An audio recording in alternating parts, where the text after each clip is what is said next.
যেন দাবানলের মতো ছড়িয়ে পড়ছে প্রতিশোধ। সমুদ্রপথে যুদ্ধের দামামা বাজছে। ইসরায়েলের বিরুদ্ধে ইয়েমেনের ভয়ঙ্কর প্রতিশোধ আবারও শুরু হচ্ছে। আর এই পদক্ষেপকে ফিলিস্তিনের মুক্তির পথে সাহসী অগ্নিস্ফুলিঙ্গ বলে প্রশংসা করল হামাস। সমুদ্রে কি তবে ডুবে যাবে ইসরায়েলের দম্ভ? ইসরায়েলের বিরুদ্ধে সামরিক অভিযান আবার শুরু করায় হামাস ইয়েমেনের প্রশংসা করেছে। হামাস বলেছে, এই পদক্ষেপ ফিলিস্তিনকে সমর্থন করার জন্য ইয়েমেনের সত্যিকারের প্রতিশ্রুতি প্রকাশ করে। গাজার ত্রাণ সরবরাহের জন্য ইসরায়েলকে সময়সীমা দেওয়া হয়েছিল, কিন্তু সেই সময় পার হয়ে যাওয়ার পর ইয়েমেনের সেনারা তাদের জলসীমা বন্ধ করে দেয় এবং ইসরায়েলি জাহাজের ওপর নিষেধাজ্ঞা পুনরায় চালু করে। এর একদিন পরই হামাস ইয়েমেনকে অভিনন্দন জানায়।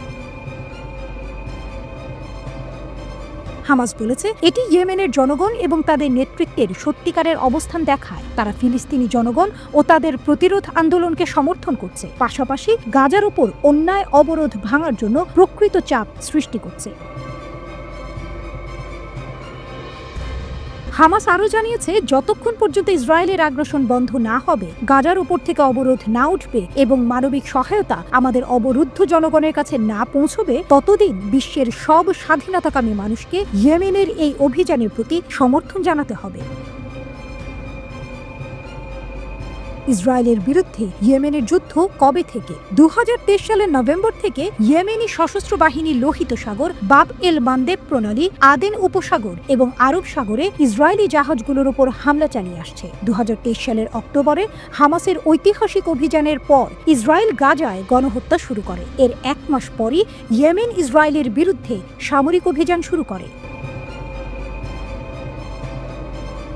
ইসরায়েলের বিরুদ্ধে ইয়েমেনের যুদ্ধ কেন বন্ধ হয়েছিল? 2024 সালের জানুয়ারিতে ইয়েমেন এই অভিযান বন্ধ করে, কারণ ইসরায়েল গাজায় একটি যুদ্ধবিরতি চুক্তির প্রথম ধাপে রাজি হয়েছিল। কিন্তু এরপর কি হলো? ইসরায়েল যুদ্ধবিরতির দ্বিতীয় ধাপে যেতে রাজি হয়নি এবং আন্তর্জাতিক আইন লঙ্ঘন করে গাজার মানুষের জন্য সব মানবিক সাহায্য আটকে দেয়।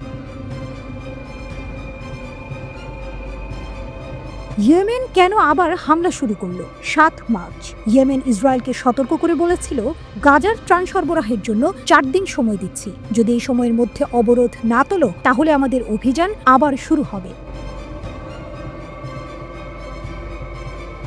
11 মার্চ সেই সময় শেষ হয়ে যায়। ইসরায়েল তাদের অবস্থান বদলায়নি, তাই ইয়েমেন আবারও ইসরায়েলি জাহাজের বিরুদ্ধে নৌ অভিযান শুরু করলো। এই ঘটনার পর হামাস ইয়েমেনের সাহসী পদক্ষেপের প্রশংসা জানিয়েছে। এখন কি হবে? ইসরায়েল কি এবার হামাস ও ইয়েমেনের উভয়ের বিরুদ্ধে বড় সামরিক পদক্ষেপ নেবে, নাকি ইয়েমেনের শক্তিশালী সামরিক অভিযানের কারণে ইসরায়েল পিছু হটবে?